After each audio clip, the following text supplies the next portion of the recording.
Hey all, here OS Reviews. A few days ago, we took a closer look at the Honor Magic Watch 2, which was a pretty good performing sports-oriented smartwatch. This time we're taking a look at yet another wearable from this company. It's called the Honor Watch ES. So similar to how with Amazfit smartwatches, they usually have a round smartwatch and also a square smartwatch. The same applies here where we had a round display on the Magic Watch, and now we're looking at a device that has a square form factor if you prefer this aesthetic more. There's still a few interesting things to observe, however, one of them being that the aspect ratio of the screen that Honor has chosen is a bit more tall and stretched compared to a true square that you would find on, say, an Apple Watch or even the Amazfit GTS series. And it measures 1.65 inches diagonally, so fairly large, and it is an AMOLED display which has very good contrast levels. Another difference here is the square watch is actually not as premium or fully feature-packed as their round Magic Watch, and that's because this model here actually lacks built-in GPS. So if you want to track your route when you're running outside, you have to use what they call connected GPS. That means you can connect to your smartphone using Bluetooth and rely on your phone's GPS to track that part. However, everything else in terms of the heart rate, the step counting is still being measured from the watch itself, and it still supports all of the features that we saw from the Magic Watch 2, including all of the different workouts and training courses which are available on the watch. It's almost like having a virtual fitness coach on your wrist. It will actually tell you things as you're performing that activity, whether you're meeting the goal or whether you should move faster, slower, or change your position, and it's pretty neat. It sells for under $120, so it's actually going to be cheaper as well than the Amazfit GTS 2, for example. Battery life here is rated to last roughly 10 days on a single charge. Watch is rated to be 5 ATM for water resistance, so you can wear this when showering or swimming and it should still survive. It also comes in a few different color variants. The bands, which are removable, are 18 millimeters, so quite small. The entire watch, in fact, only weighs around 21 grams, so still very lightweight. Now, as a quick refresher, Honor is a subsidiary, it's a sub-company of Huawei, which is a much larger brand that you might be familiar with in terms of making smartphones, being quite popular across Asia. And there's actually a model that is branded by Huawei directly called the Huawei Watch Fit that has almost an identical design. And again, it's running on the same operating system powering all of Huawei's smart wearables called Light OS, which is proprietary and it's not using something like Android Wear, for example, but it's simple. It really is focused on fitness tracking and sports tracking more than anything else. It uses Bluetooth 5.0, and there's just these two tabs that we can peel. Again, for a smartwatch that is selling for around $100, it's not going to be the most premium in the world. You can think of it more of as an elevated, more premium fitness band.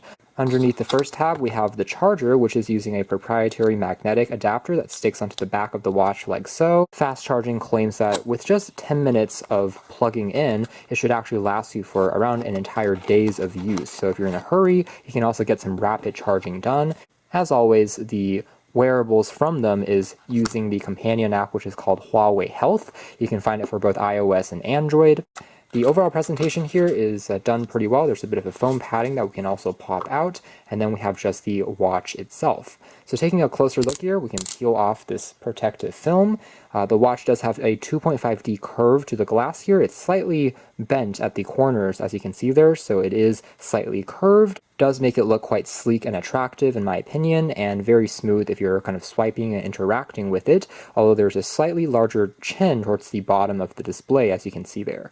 On the side here, all we have is just a power key, which is accented in red. Let's tap on this for a few seconds and see if there's any juice. Watch will turn on here for the first time and proceed through the setup, allowing us to select a language and then pair it with our companion app. The frame of the smartwatch is made out of a polycarbonate plastic, but it does feel quite solid. We have just the Honor branding here. The watch strap part is made out of polycarbonate plastic this time versus metal on the Magic Watch 2.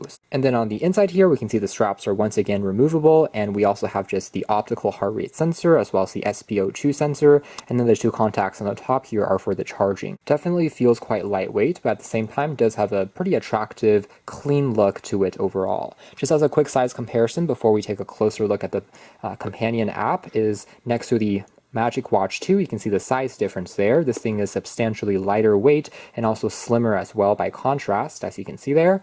Also next to the aforementioned GTS 2, you can see the size difference as well, since this has a more conventional aspect ratio versus one which is taller and a bit more stretched, although both are using AMOLED. and the overall thickness of both watches are about the same. Returning here to our smartphone app, just by jumping into the list of devices, we can find it underneath the Honor products, Honor Watch ES series, and again, it does look very similar to the aforementioned Huawei Watch Fit series. It has the same look, the same screen, the only difference again having GPS versus not having it built in. It'll search for devices nearby, and we can tap on the Watch ES to basically begin to connect it.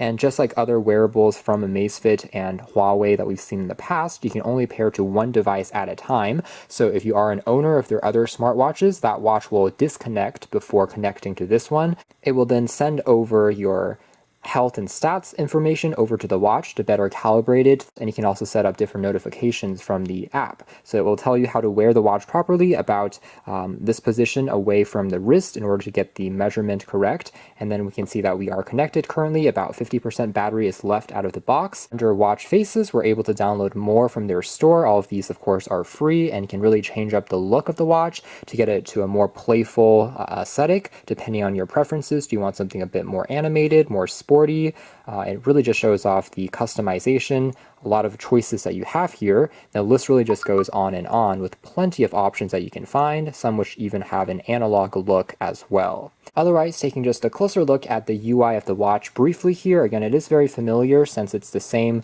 overall experience as found on the aforementioned Magic Watch 2, and we're able to change the watch face, for example, just by long holding for a few seconds, and there are a few presets which are baked in, so the everything here will show off more content at a glance. We can also choose something like a fading flower that might be animated and slowly changes throughout the day depending on how much you're walking and whatnot. There's another one here that slightly gives you more information at a glance, including your weather info and steps, showing off again the vibrancy as well as plenty of detail just at a quick look, and really gives you lots of options. The watch in fact has over 4 gigs of built-in storage, so it can store dozens of watch faces locally on the memory without even getting full, which is pretty neat. However, that memory is dedicated only for the courses as well as the watch faces, meaning that it can't be used to store music, for example, even though there's plenty of storage. So that is something to keep in mind, and a few other options here which are just baked in by default that you can quickly choose between. Otherwise, again, a very sleek look. We can drag down to take a closer look at our quick launch shortcuts like a do not disturb mode.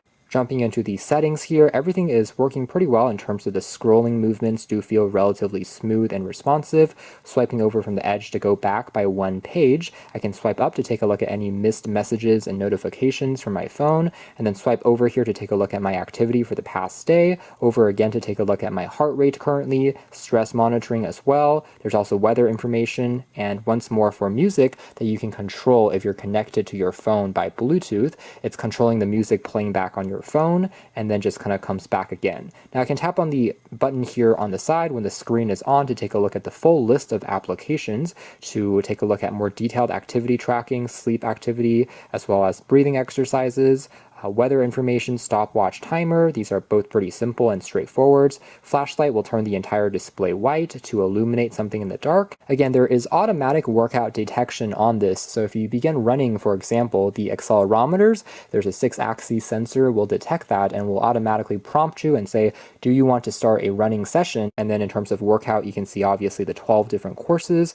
which it can train you in, as well as other more general activities as well. The watch does have an ambient light sensor, meaning that the display can automatically adjust its brightness depending on if you're in a brighter environment or in a dimmer one. So that's more or less it as far as our unboxing and just quick hands-on look at the Honor Watch ES. First impressions, seems to be a decent smartwatch if you want something that's very simple and straightforward. You don't need the most functions, but you just want to track basic sports and activities during the day. You want something that's relatively stylish and has a very beautiful, vibrant AMOLED display in a really lightweight form factor, and this seems to be a promising fit that also doesn't break the bank. Be sure to stay tuned for our full review coming out soon, which will talk more about the performance after using it for a few more days. But for now, that's been our video. Thanks for watching here at OS Reviews. It's been the unboxing first impressions look at the Honor Watch ES.